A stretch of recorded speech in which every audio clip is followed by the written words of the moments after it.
Olá, alunos! Hoje nós vamos corrigir as páginas 168 e 169 do material didático carioca.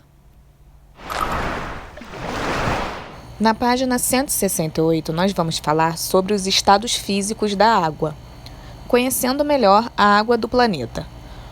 Como a água é encontrada na natureza? A água das geleiras e a água dos rios se apresenta da mesma forma na natureza? A resposta é não, pois a água das geleiras e a água dos rios estão em estados físicos diferentes. Na natureza, a água pode se apresentar em três formas, a que chamamos de estados físicos: sólido, líquido ou gasoso. Veja só abaixo as três imagens desses três estados da água e como eles se apresentam na natureza.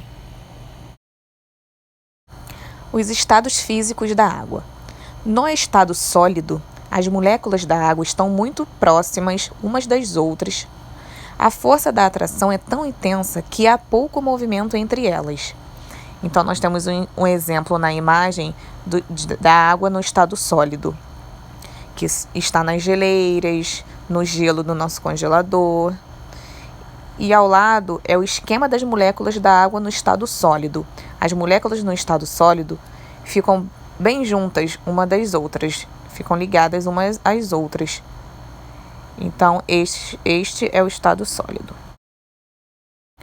No estado líquido, as moléculas estão próximas umas das outras. No entanto, a força de atração é menor que no estado sólido. Então, nós temos na imagem um exemplo da água no estado líquido da natureza, que está presente nos rios, nos mares.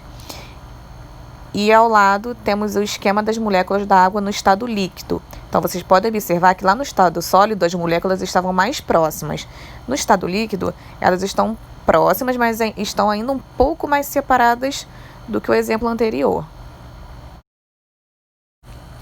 No estado gasoso, a força de atração entre as moléculas é fraca.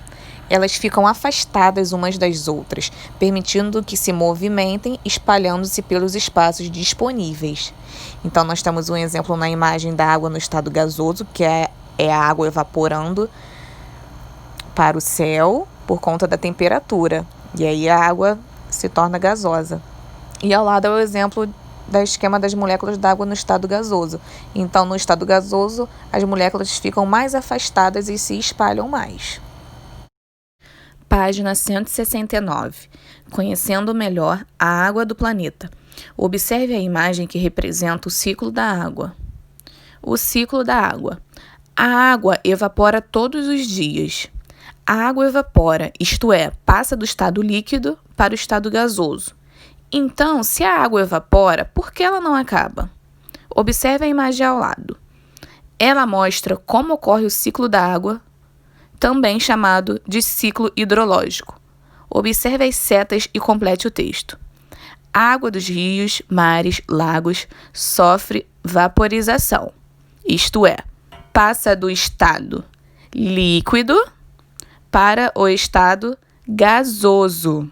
Ela evapora e sobe para as camadas mais altas da atmosfera. Lá chegando, como as temperaturas são mais baixas, o vapor da água sofre condensação e volta ao estado líquido. Nesse momento do ciclo da água, há a formação de nuvens. Quando as nuvens ficam muito pesadas, cheias de gotículas d'água, elas caem em forma de chuva e voltam aos reservatórios naturais, os rios, lagos e oceanos, ou se infiltram no solo, acumulando-se no subsolo e formando os lençóis freáticos. Você já ouviu falar em rios voadores? O processo para formar um rio voador começa na água que evapora do Oceano Atlântico e gera nuvens que vão para a floresta amazônica. Quando chove na floresta, só uma pequena parte da água vai para os rios. O resto é absorvido pelo solo ou pelas árvores. Parte da água que não foi para os rios evapora do solo ou pela transpiração das plantas e forma novas nuvens, que são levadas pelos ventos para o centro-oeste, sudeste e sul do Brasil, onde a chuva cai. Ou seja, parte do que chove nessas regiões depende dos rios voadores que vêm da Amazônia. Que interessante, né, pessoal? Tem uma pesquisa, vamos ver a pesquisa. Espaço Pesquisa. Faça uma pesquisa sobre o projeto Rios Voadores e saiba mais sobre como eles se formam. Como eles e a floresta amazônica influenciam no clima do Brasil. O que pode acontecer com o clima no Brasil se não preservarmos a floresta amazônica?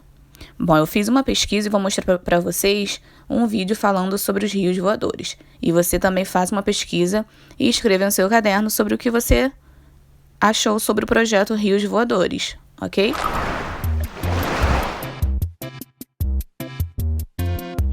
Você já parou para pensar como o desmatamento da floresta amazônica pode afetar a vida de aproximadamente 100 milhões de pessoas e que podem estar a mais de 3.000 quilômetros de distância? Olá, meu nome é Helena e hoje vou falar um pouco sobre as ações de alto impacto ambiental na floresta amazônica que afetam as regiões centro-oeste, sudeste e sul do Brasil. Você já deve ter ouvido falar nos rios voadores. Eles se formam a partir da umidade trazida pelo Oceano Atlântico que adentra a planície amazônica.